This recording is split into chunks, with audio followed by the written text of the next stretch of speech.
Uma palavra tão linda, já quase esquecida, me fez recordar. Contendo 7 letrinhas e todas juntinhas se lê cativar. Cativar é amar, é também carregar um pouquinho da dor que alguém tem que levar. Cativou, disse alguém, laços fortes criou. Responsável tu és pelo que cativou. Num deserto tão só, entre homem te vem. Vou tentar cativar, viver perto de alguém. Vou tentar cativar, viver perto de alguém.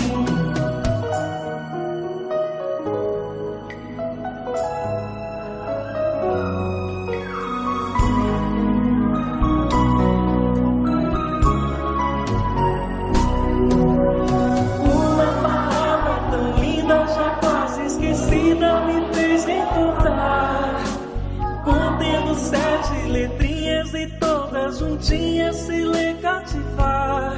Cativar é amar, é também carregar um pouquinho da dor que alguém tem que levar. Cativou, disse alguém, laços fortes criou.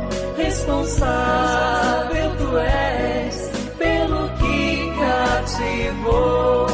Num deserto tão só, entre homens de bem.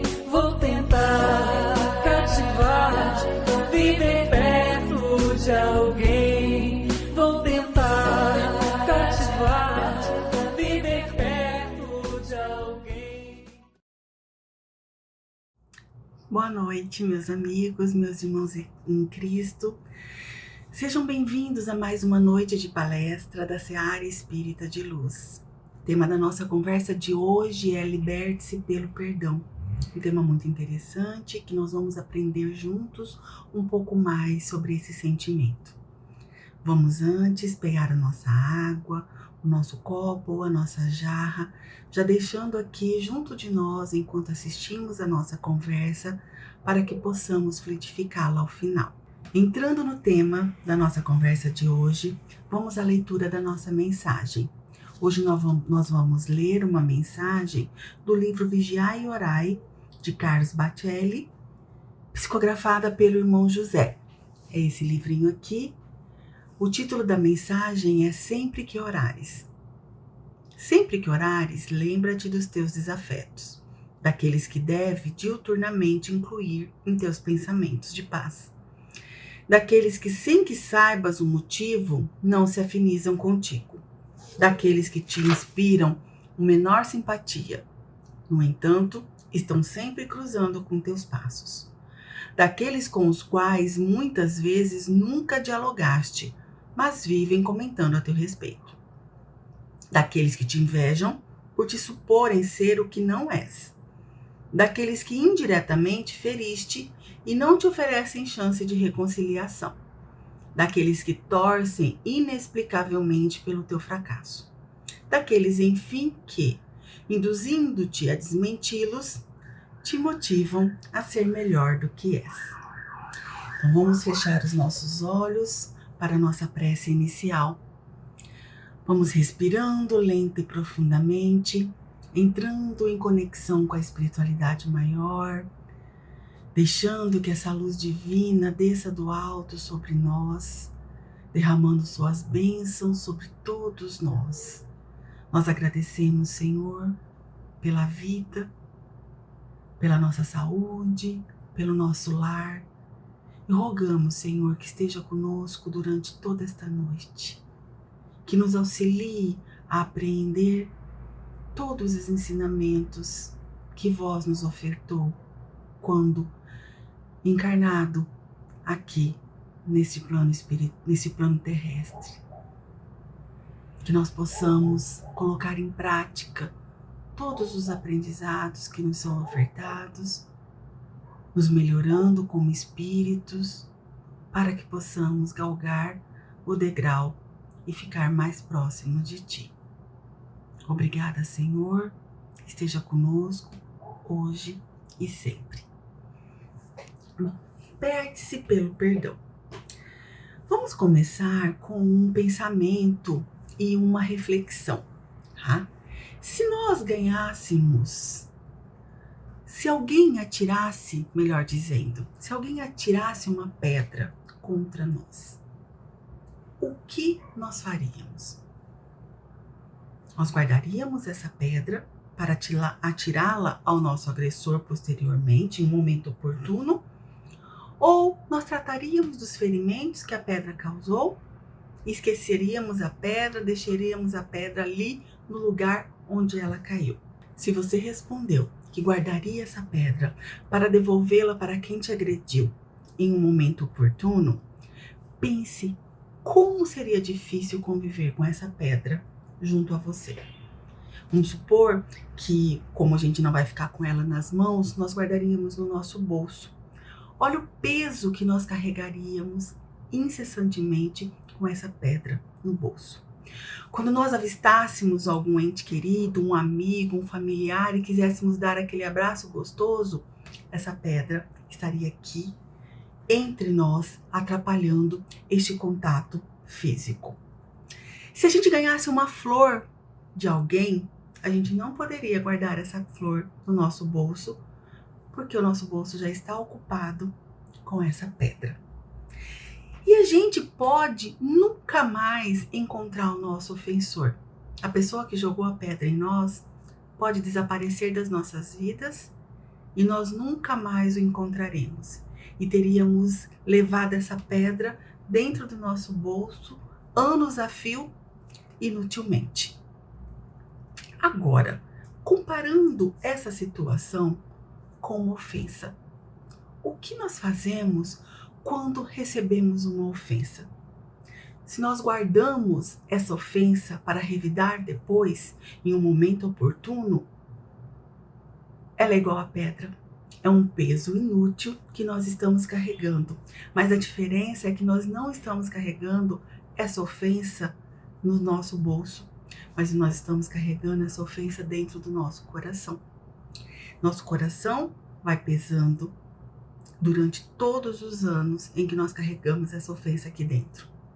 Nosso coração impede que nós possamos ter uma relação harmoniosa e abraçar carinhosamente alguém que realmente gosta de nós e que nós gostamos dele.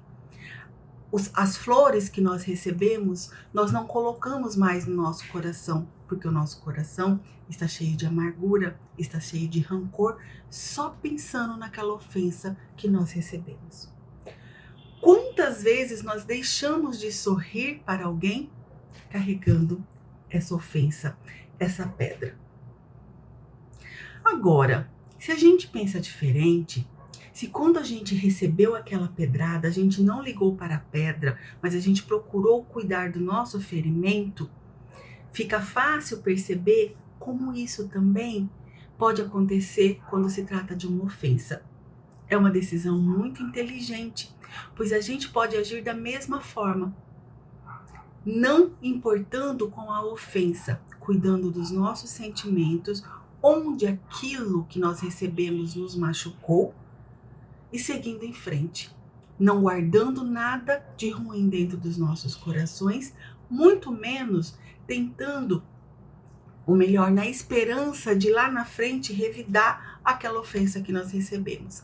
Até mesmo porque quem procura vingança se iguala ao seu agressor e perde toda a razão, mesmo que esteja certo.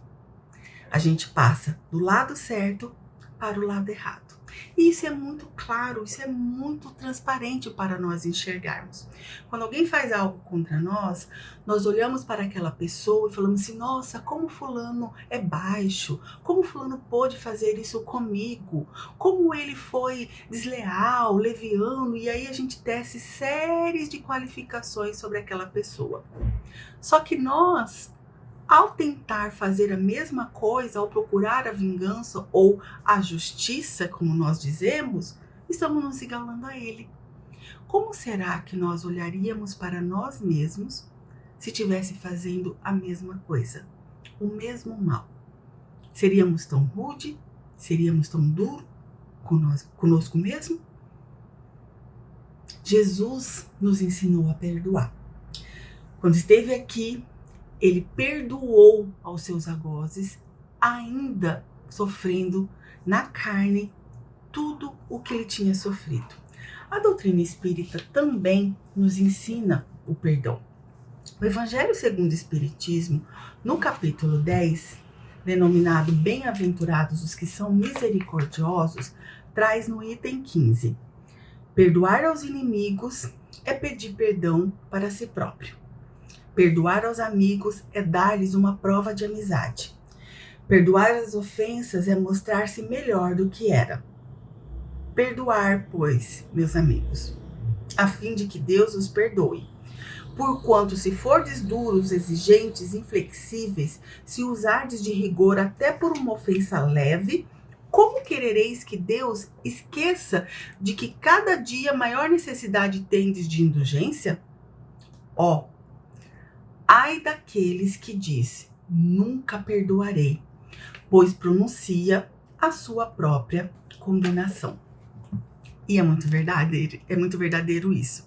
E nós estamos comumente escutando, seja dos outros, seja de nós mesmos, assim, eu nunca vou perdoar, essa ofensa não tem como perdoar, não tem como esquecer, eu não consigo passar por cima disso, isso eu vou levar para o resto da vida. Será? Será que é tão difícil assim? Jesus, quando esteve em conversa com Pedro, ensinou. No Evangelho de São Mateus, no capítulo 18, em que Pedro pergunta para ele, quantas vezes eu devo perdoar ao meu irmão que atentou contra mim? Seriam 7 vezes? E Jesus ensina, não te digo até 7, mas sim 70 vezes 7. Ao fazer essa conta, que daria 490 vezes, nós não limitamos a este número, até mesmo porque Jesus nos ensinou que não há limites para o perdão. Nós devemos perdoar a quem nos atentou quantas vezes forem necessário. E logo em seguida, esse trecho do Evangelho de São Mateus, há ainda uma história muito interessante que nos ensina muita coisa. Ele conta que o reino do céu é comparado a um rei que quis ajustar as contas dos seus servos. E quando começou a ajustar, trouxe um servo que lhe devia muito dinheiro. E ele, como esse servo não tinha dinheiro para quitar a dívida com o rei, ele ordenou que ele fosse vendido, ele, a sua família, sua esposa, seus filhos e toda a sua terra para pagar o débito com o rei. O servo então ajoelhou-se aos pés do rei. Pediu clemência e disse que lhe outorgasse mais um tempo porque ele iria conseguir quitar o débito. O rei, misericordiosamente, deixou ele embora e perdoou-lhe a dívida. Ao saindo do castelo, esse servo encontrou com um companheiro que também lhe devia. Ele devia uma quantia muito inferior à que ele devia ao rei. Ele lembrou-se da dívida e cobrou o companheiro.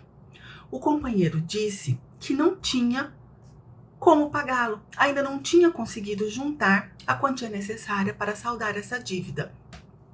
O servo, então, não teve piedade com o companheiro. Ordenou que ele fosse preso até quitar a dívida. Os demais companheiros, os demais servos que a tudo viam, vendo a injustiça e sentindo-se demasiadamente tristes pela conduta deste companheiro, contou ao rei. O rei então mandou chamar esse servo e disse para ele: eu te perdoei toda a dívida, porque você me suplicou. você também não deveria compadecer do teu irmão, como eu tive piedade de ti? O Senhor, então, encolerizado, entregou o servo aos algozes. E assim vos tratará o meu Pai Celeste. É o encerramento deste capítulo. Se cada um de vós não perdoar a seu irmão de todo o coração. Este trecho do Evangelho nos deixa muito claro a necessidade que nós temos de perdoar o nosso irmão. E, aliás, é interessante que nós oramos isso todas as vezes que fazemos o Pai Nosso. A oração que a gente faz, às vezes, até de forma mecânica e automática, traz: perdoai as nossas ofensas, assim como nós perdoamos a quem nos tem ofendido. Nós estamos pedindo para que Deus perdoe-nos, tal qual nós perdoamos aqueles que nos ofendeu. E se nós não perdoamos quem nos ofendeu, a conta fecha que Deus também não nos perdoaria acerca das nossas ofensas. Há um livro com leitura muito agradável e de muito fácil, denominado Pensamento e Vida. É um livrinho muito fino, com uns trechinhos. Ele é de Chico Xavier, psicografado por Emmanuel.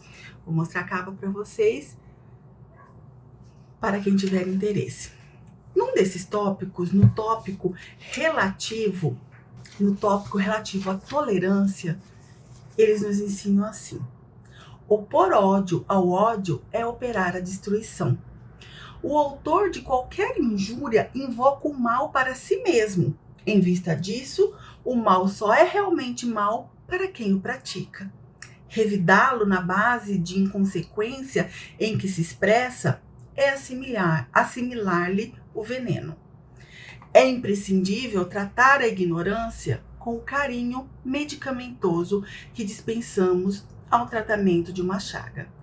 Porquanto golpear a ferida sem caridade será o mesmo que converter a moléstia curável num aleijão sem remédio. Temos então, meus irmãos, que Cristo nos ensinou a perdoar. E esse perdão nos liberta, porque ele tira de nós o peso do rancor, o peso da raiva. E ele não nos aproxima, ele não nos faz igual a quem nos ofendeu.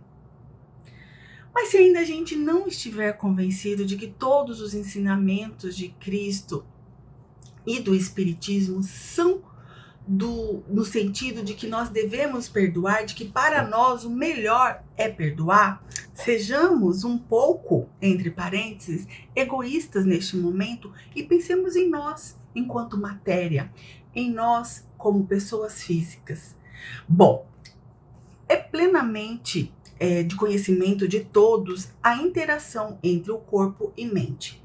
Todos nós sabemos que as emoções influenciam o nosso corpo, podendo inclusive causar doença física ao nosso corpo.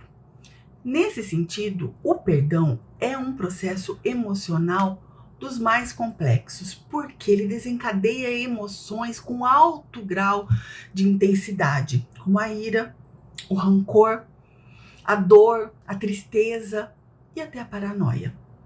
O corpo fala conosco quando nós guardamos o rancor e não perdoamos. O nosso corpo exprime através de dores na garganta, dores nas costas, dores nos joelhos, dores no pescoço, gripes, aquelas gripes que a gente tem comumente e nunca sara.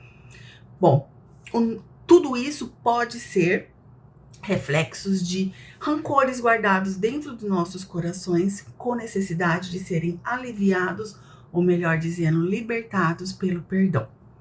E interessante que estudos científicos comprovam os benefícios que o perdão traz para todos nós. No ano de 2004, um estudo em Michigan, nos Estados Unidos, reuniu 71 pessoas.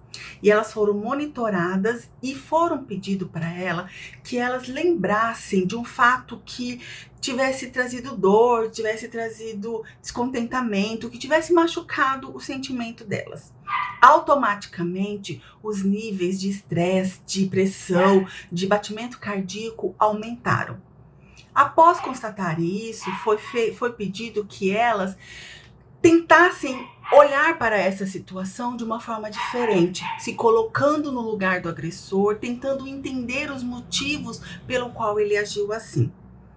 Aquelas pessoas que tinham tendência ao perdão, que estavam já com o coração um pouco mais, vamos dizer assim, menos amargo, os índices de todos os batimentos, a pressão, todos aqueles índices que antes teriam aumentado, agora já diminuíram, refletindo que o estresse diminui, os batimentos cardíacos podem ser normalizados, a pressão alta pode ser diminuída em razão do perdão, ou seja, demonstrando que ao perdoar, nós podemos fazer bem não só ao nosso eu espiritual, mas também ao nosso eu físico, ao nosso corpo físico, livrando-nos de várias complicações que podemos ter durante toda a nossa vida. Então não é demais a gente dizer que o perdão estende a nossa vida. Todos os rancores que nós guardamos podem roubar não só o nosso sossego, a nossa paz interior, mas roubar anos de nossas vidas, com remédios, com médicos, com tratamentos que poderiam ser facilmente descartados através do perdão. E tudo bem, Isabel, já entendi, a gente realmente tem que perdoar, mas olha, é muito difícil, eu não consigo esquecer, as ofensas que me fizeram foram muito graves e eu não dou conta. Primeiramente, nós temos que ter em mente que nós não temos que esquecer nada.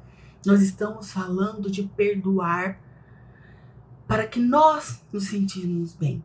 Nós não vamos esquecer o ato, até mesmo porque nós não vamos ter amnésia. O que nos fizeram, nós vamos lembrar, mas não vai doer quando a gente perdoar.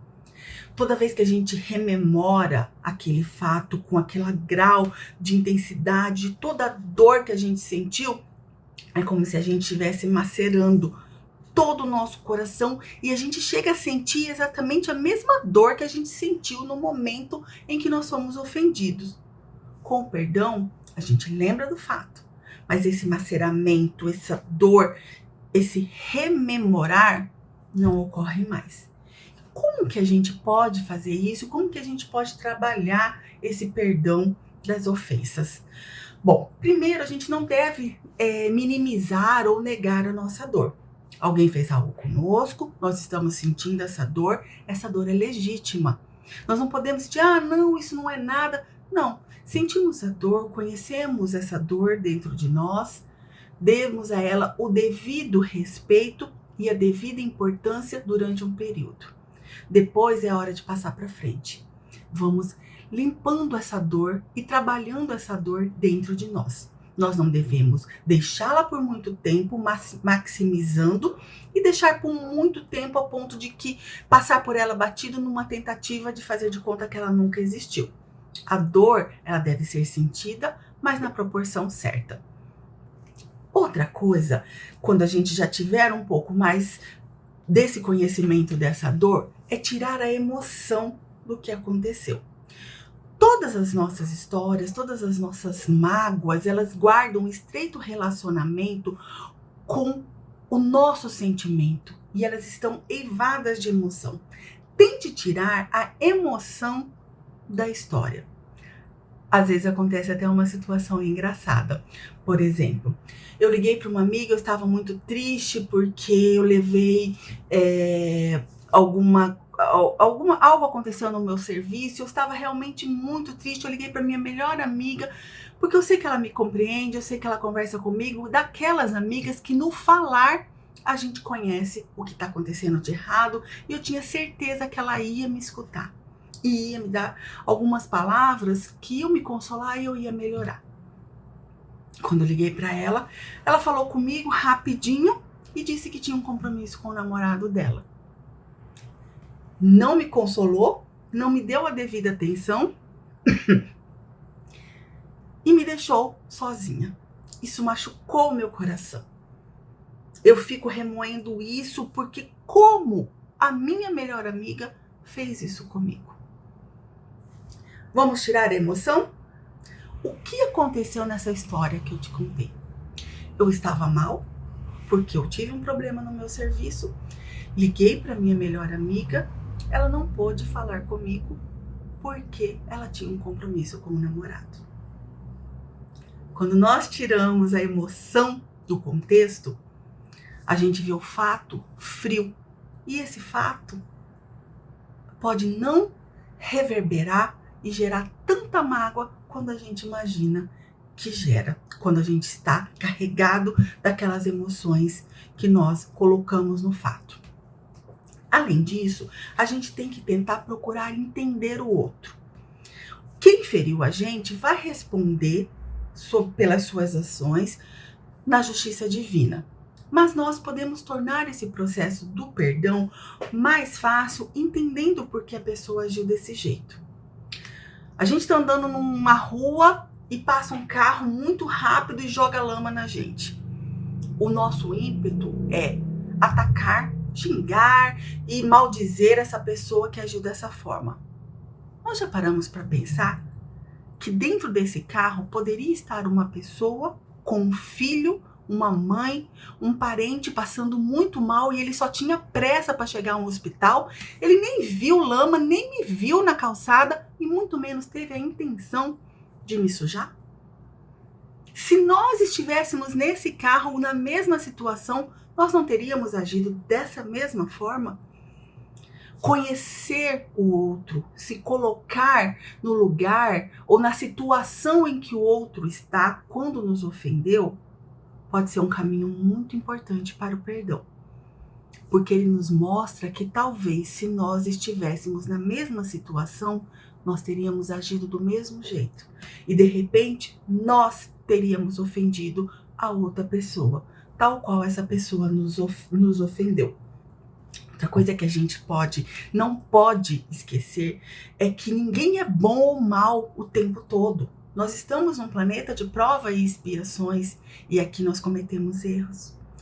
Todos nós cometemos erros. Nós já ferimos, já magoamos, já tivemos que pedir perdão muitas vezes, mas nós somos pessoas boas, nós estamos tentando melhorar. De repente, a pessoa que nos machucou também já errou muitas vezes, já teve que pedir perdão muitas vezes, mas com certeza pode ser uma pessoa boa que também está tentando melhorar. Nós vamos encerrar a nossa conversa com uma história muito interessante. Um urso muito faminto estava na floresta e ele avistou um acampamento de caçadores. E lá tinha uma fogueira com uma panela com comida lá dentro. Como ele estava faminto, ele não hesitou, pegou essa panela e começou a comer o que tinha dentro. Só que à medida que ele comia, ele sentia um arder no corpo dele. Ele nunca tinha sentido isso. Era a panela quente que encostava nas suas patas, nos seus braços, em todo o seu corpo, onde ele segurava a panela e começava a lhe queimar. E à medida que ele queimava, ele urrava e segurava mais forte a panela, porque ele entendia que o que estava acontecendo era uma tentativa de tirarem a comida dele. E naquele momento a comida era o mais importante para ele. Quando os caçadores chegaram, o urso estava morto, agarrado à panela, e a expressão de dor, de rugir, ainda estava em seu rosto. Quantas vezes nós nos agarramos à panela da mágoa, da ofensa que fizeram contra nós e esquecemos que o mais importante não é o que está dentro dessa ofensa, é a nossa vida aqui fora. É a possibilidade de nós nos libertarmos da queimadura, do lixo da mágoa, do peso disso tudo em nossos corações, nos libertarmos e seguirmos adiante, descobrindo novas coisas, descobrindo quem nós somos e nos tornando pessoas melhores. Isso é o mais importante. Por isso, meus amigos, vamos nos libertar. Vamos nos libertar da panela quente, vamos deixar a pedra fora dos nossos corações e vamos procurar viver cada dia aprendendo e aprendendo com os ensinamentos de Cristo, fazendo, ou melhor, tentando fazer tudo da forma como Ele nos ensinou. Por certo, nós seremos muito mais felizes nesta vida ainda. Que Jesus nos abençoe e nós vamos fazer a nossa prece de encerramento e eu convido vocês a fecharem novamente os olhos, mantendo já essa conexão com a espiritualidade que se faz presente ao nosso lado. Agradecendo, Senhor, por tudo que nos tem dado, pelas bênçãos infinitas que derramam sobre nossa vida. Cada dia, cada abrir de olhos, cada respirar é a prova infinita, Senhor, da sua benevolência para com todos os seus filhos. E nós somos imensamente gratos por isso. Nós rogamos, Senhor, que ilumine o nosso caminho, que tenhamos, Senhor, olhos para ver e ouvidos para ouvir as oportunidades que a vida nos coloca para crescer, para auxiliar o nosso próximo, para estar em mais estreita comunhão com os seus ensinamentos. Muito obrigada, Senhor, por tudo. Que o Senhor esteja conosco, nos proteja a nós, aos nossos familiares, hoje, amanhã e sempre. Que nós tenhamos uma excelente noite e até a próxima palestra.